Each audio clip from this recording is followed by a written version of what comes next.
she's been calling her oldest brother Chunky lately too. She is like on a roll of being mean to people. So grows to be a bully. Yeah. Grow up. She already is. She's mean. Okay. So last little bit of probability. Remember, all of this is on our formula sheet. As we go through each individual day, it's fairly easy to not use a formula sheet, and that almost makes it harder when you're trying to use a formula. But when we start mixing everything together, that will be very handy, kind of remembering what each piece is. So make sure you are kind of familiarizing yourself with where all these probability formulas are. We aren't going to cover everything out of chapter 5, just these 4 sections. So there's a lot of stuff on that formula sheet we are not going to use. But today, our final bit with probability that we need to know is a conditional probability. And this is a little bit different. When you read these probabilities, it has a vertical line, and that means the probability of F given E. It means we already know something has happened. So what is the probability of school today given that it snowed last night? We already know that it snowed. If I know that it snowed, would that change the probability of having school? Mm-hmm. Yes. So these are things where, because one thing happened, our other probability changed. In other words, these are dependent. They're not two totally separate independent events like we were looking at yesterday. So for example, suppose that a single 6-sided die is rolled. What is the probability that you get a 4? The probability of a 4 when you roll is 1 out of 6. Do we all agree with that? Now, suppose that the die is rolled a second time, but we are told the outcome will be even. So we roll it and I say, okay, I got an even number. So that changes it. So the probability of a 4, given that I already know it's even. If it's an even number, how many even numbers are on the dice? 3. So my denominator is that condition. There are 3 evens, so 3 goes on the denominator. Out of those 3 even numbers, how many of them are a 4? So the probability is 1/3. What would be the probability that I rolled a 4 given that I rolled an odd number? 0. If I told you it was odd, you know there's no chance of getting a 4. All right. So that's kind of the difference between a straightforward probability and a conditional. Conditional, we already know something happened. When we calculate these probabilities, it's a little bit different. So usually we're just using the first version. Both are on your formula sheet. The probability of F given E. The E goes on the denominator. So your condition is what's on the bottom. And the numerator is probability that they both occur. So it's 4 and it's even. You could do it in terms of complements. That's what this N means. But I don't use that a whole lot. So when we say conditional, we are going to take the probability of both of them happening given that the first one already occurred. We're going to start just by reading some from tables and going from there. So a survey was conducted in which 1,017 adult Americans were asked about their beliefs in a higher power. So part A. What is the probability that a randomly selected adult American who lives in the East believes in God? Okay, what do I already know about this? You have 1. That's our grand total. But I know in this particular, like part A, it's someone who lives in the East. I already know that. And so I want to find the probability that they believe in God given that they are from the East. So my condition is the East. When I set up my denominator, I am not making this out of all 1,017 Americans because I know It's someone from the east. So my denominator, I'm only going to add up those people. So that would be 255. Out of those people, and those only. So I am ignoring the rest of the table. I've already told you that it's in the first row. So ignore everything else. How many of those people believed in God?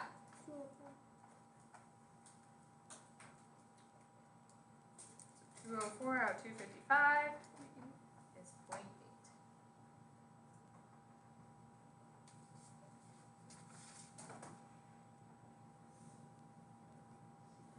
Part B. What is the probability that a randomly selected adult American who believes in God lives in the East? I'm flipping. Now I know it's somebody that said they believed in God. What is the probability they are from the East? So my condition, my denominator, is that they believed in God. So if we look, I'm looking at those people, that column. So if I add those up, thank you. And only that column, the ones that were from the east, would be 204. So if we divide, Oh, is it just below the one? yes.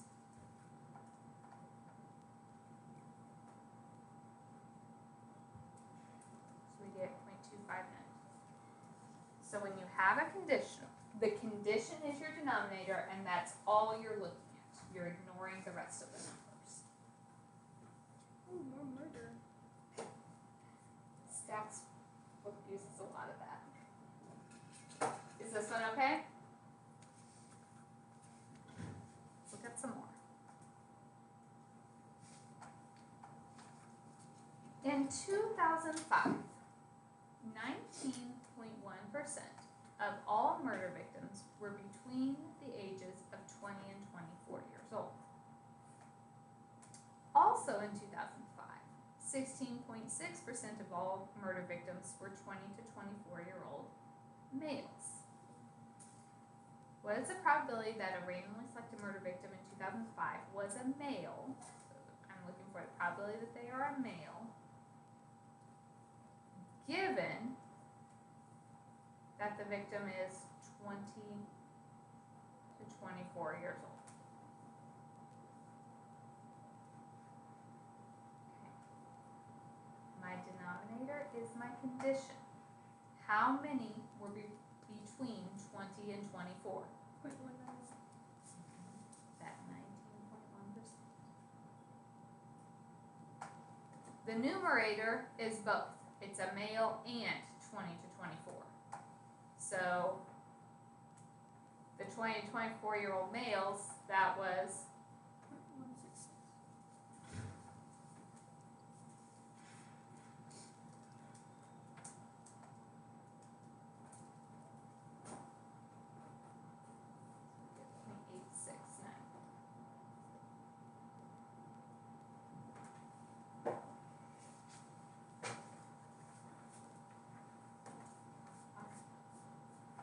Any questions so far? So what we're doing every time when we find these probabilities, we do the probability of F given E. So the formula that I told you was it's the probability of E and F divided by the probability of E, right? So if I wanted to take this formula and solve for the probability of E and F, you would multiply over your probability of E. Agree? That is our general multiplication rule. Okay, yesterday we said and meant multiply, and we were just straight multiplying the two things together. This is different because yesterday we knew they were independent. So knowing one thing happened didn't change the second probability. If they're dependent, knowing one changes the next. So the probability of both things happening is the probability of the first times the probability of the second one given the first. You could also say That's the probability of the second one times the probability of E given F. So this is equivalent, just kind of depending on which one we know when it comes to the conditional.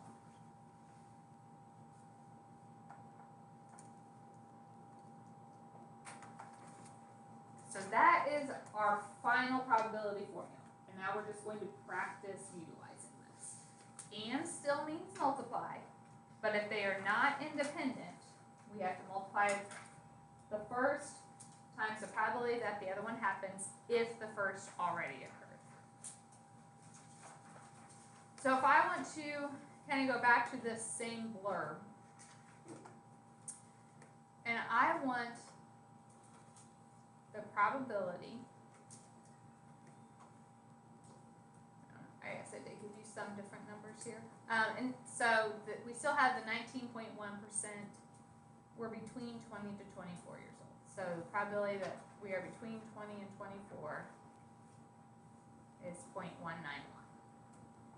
Also in 2005, 86.9% of the murder victims were male, given the victim was 20 to 24 years old. So the probability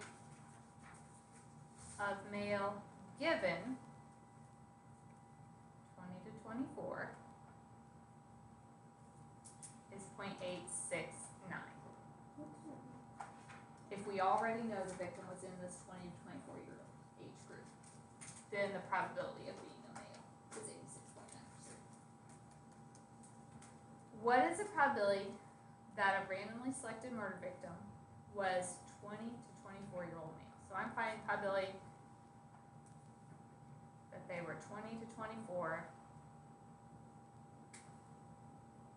and male.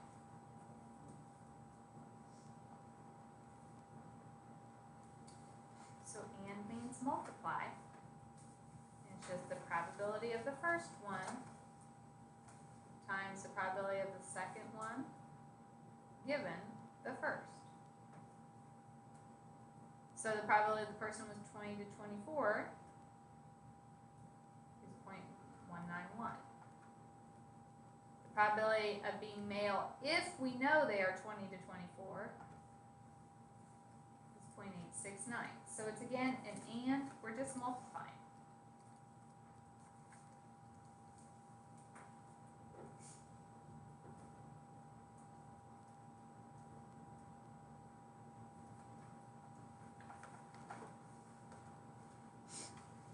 So we get 0.166.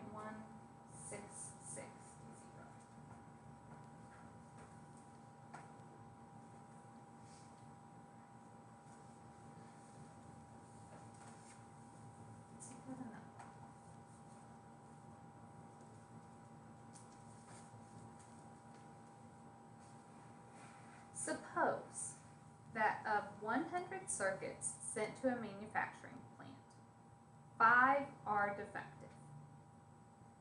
The plant manager receiving the circuits randomly selects 2 and tests them. If they both work, she will accept the shipment. What is the probability that the plant manager rejects it? So what would make the manager reject it? Both, or one of them doesn't work. If the first one doesn't work and the second one does, or the first one works but the second one doesn't, or if they both don't work, right? So is it easier to calculate all of those or just to find the probability that she accepts it? Probably she accepts it. Probability that she accepts it, because there's only one way she accepts it. What is that? Both. They both work. Okay, so let's find that first. So the probability that she accepts it. Okay, that means the first one works and the second one works, right? That is the only way she accepts it. They both have to work.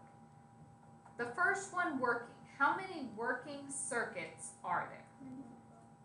Out of how many total? And means multiply. If I have already taken one out and it worked, how many working circuits remain? 94. 94. out of how many total circuits? 99. That's that conditional piece. I didn't just take one, look at it, put it back, and then select another. I took one, I'm still holding it in my hand, then I go to select the next one out. So if we multiply those,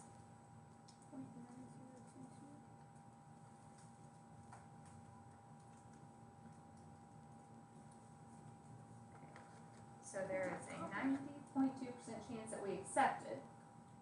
So to find the probability we reject, it's just 1 minus that.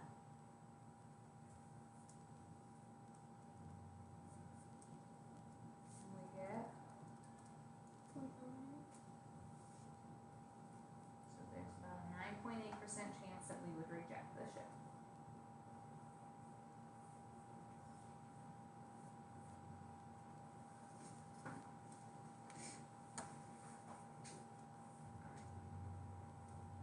Is that okay with everyone?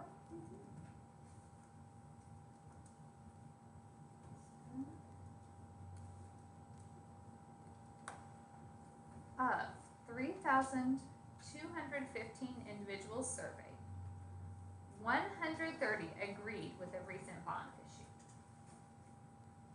Part A. Suppose we randomly select one of the 3,215 people. What is the probability he or she agreed? So how many people agreed? 130. Out of how many total people? 320. 321.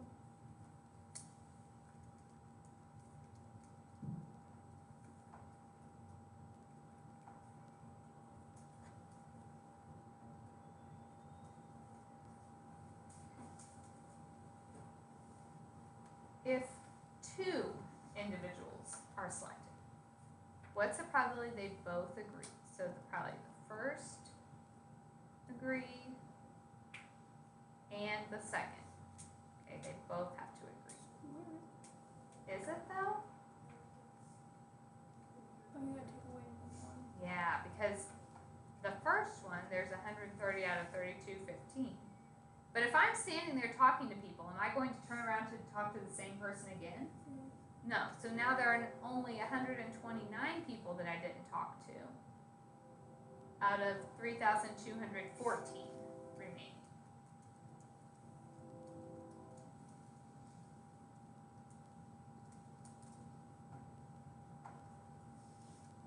Can we get? The same number we would have got if we squared it. Yeah, the other decimals are different, but yes.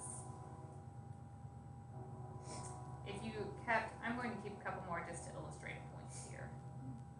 So this is the full thing. Okay, if we only kept the 4, it's 0.0016. C, if I want the probability of 2 individuals agreeing, assuming independence. Independence is what we did yesterday. When we assume knowing one thing doesn't change the next. So it could be Kylie and I are both going to talk to one person. Does she know who I talked to? No. So might she talk to the same person I did? Yes. So that's when we would think of it as squaring or just taking it times the same thing twice.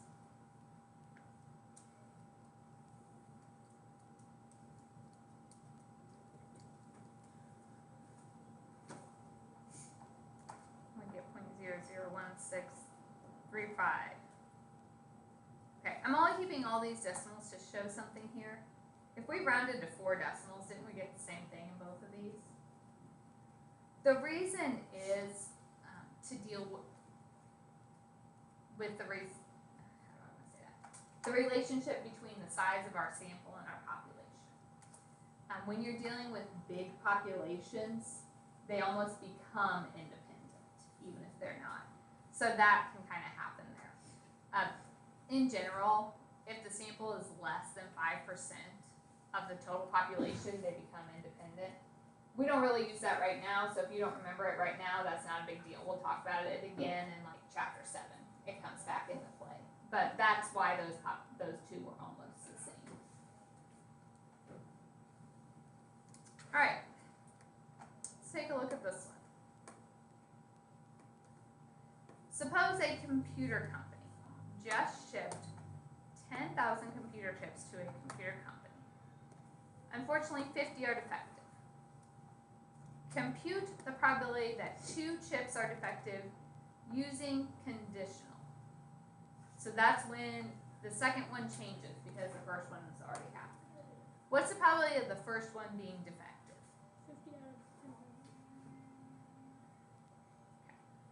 Conditional probability says, okay, if I already know I took out one defective one, how many defectives are left? 49. Out of how many total? 9,999.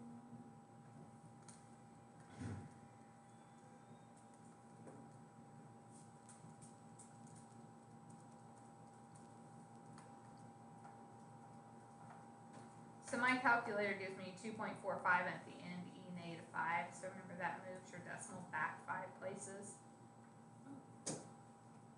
So it is a very small number. Highly unlikely that we get both.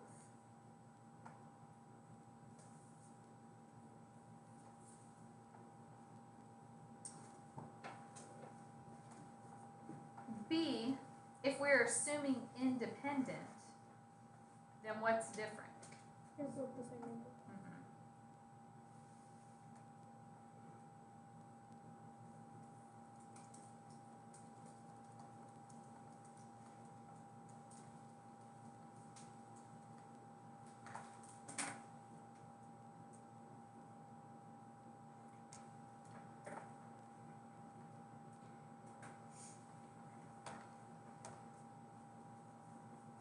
In terms of like probability notation, independent means the probability of E happening, so the probability of a certain event, is the same as the probability of E if something else already occurred. So if they're truly independent, then even if one thing already happened, it doesn't change our probability.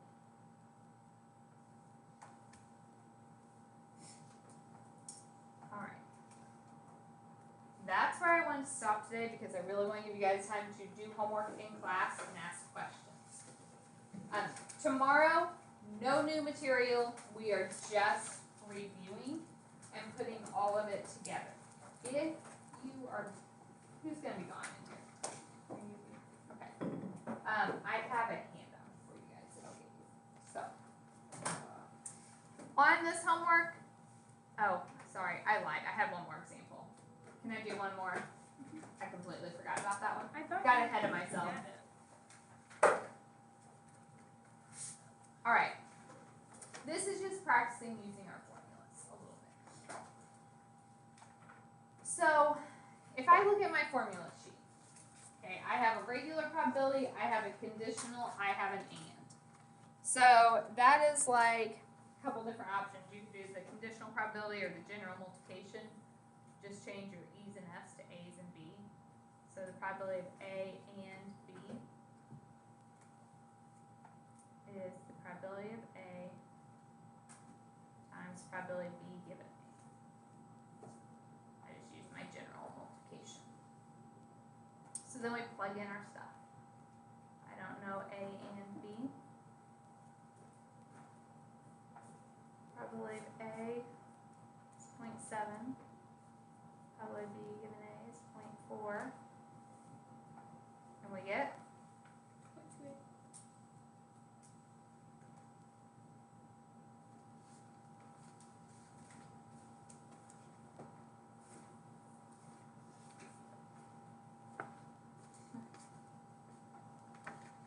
B.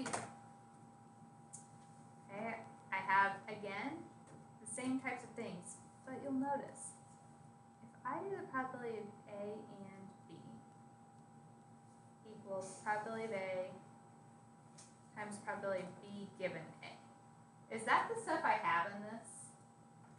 No. But I told you when we first wrote this down, whatever that was,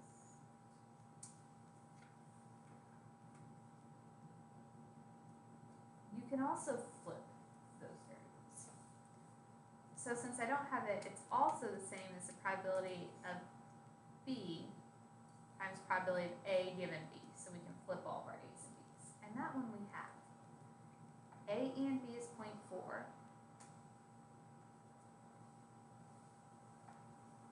Probability of B is 0.5. I don't know the probability of A given B, so how would we solve for it? Divide.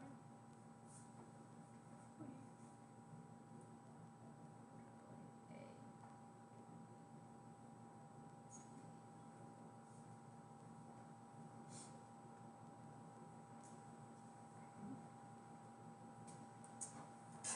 Next one. I have a lot more here. Probability of A given B. Okay, if I think from above, the previous problem we wrote probability of A and B, probability of B times probability of A given B. That's what I need to find. I know probability of B. Do I have the probability of A and B? Can we find it? Look back at your other formulas. We go back to that front page, the very first bullet, or the very last one on the page. It says probability of A or B. It's probability of A plus probability of B minus probability of A and B. Let's use that. A or B is 0.66. A is 0.4. B is 0.3.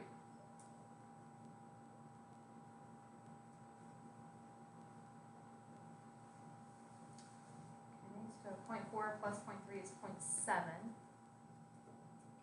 If I subtract that over, we get Negative.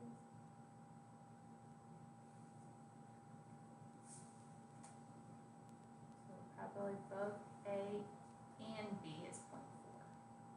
Sorry, 0.04.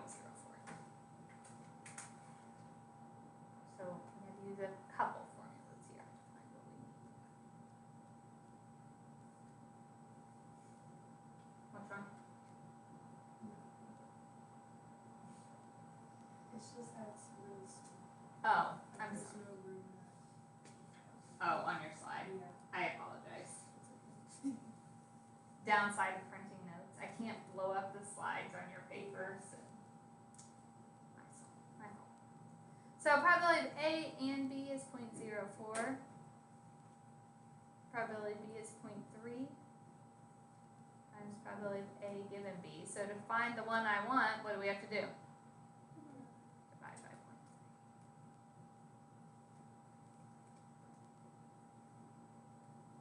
A given B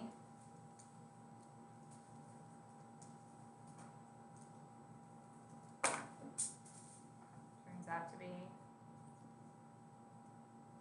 0.1333.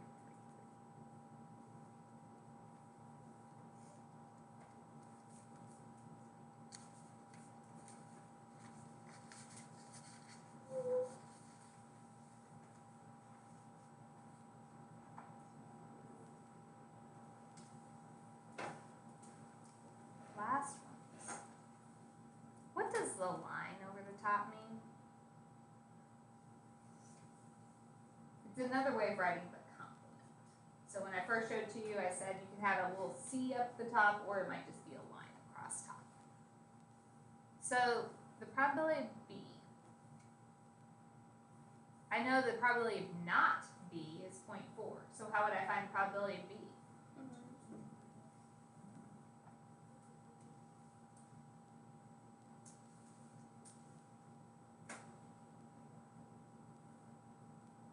Okay.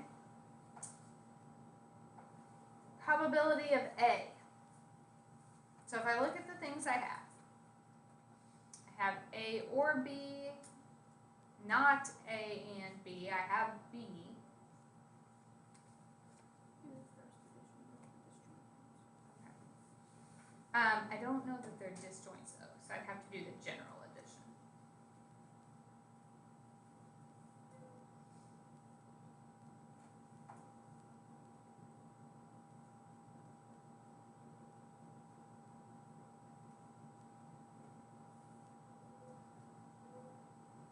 What's the probability of A or B? What's the probability of A? We don't, that's what I'm finding. Probability of B, we said in part A was 0.6 minus A and B. If the probability of not A and B is 0.7, what is the probability of both A and B? 0.3.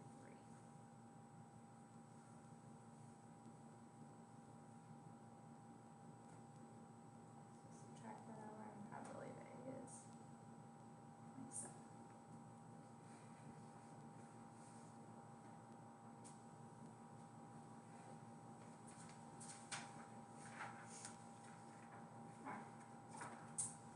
Last one, probability of A given B.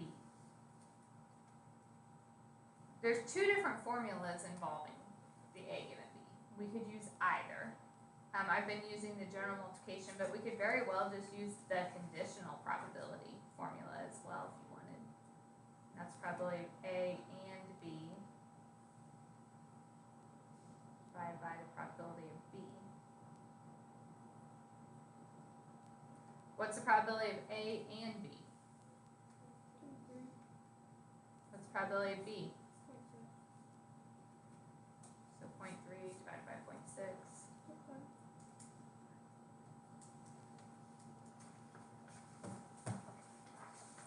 Now I'm really done. So, not as much time as I intended. The homework from today, I will grade at the end of class tomorrow. So that if you do have some questions tomorrow, we're really just taking a day and working and asking questions. So, start this, definitely, and you've got time right now to get a good chunk done. It will be due at the end of class tomorrow. Tomorrow as well, I have a handout. So those of you that are going to be gone, this is kind of extra homework. I might do some of these problems as a class. If I do, I'll record them and post the video. But whatever I don't do as a class, like you're responsible for homework. So check for a video. If I didn't post a video, that means we just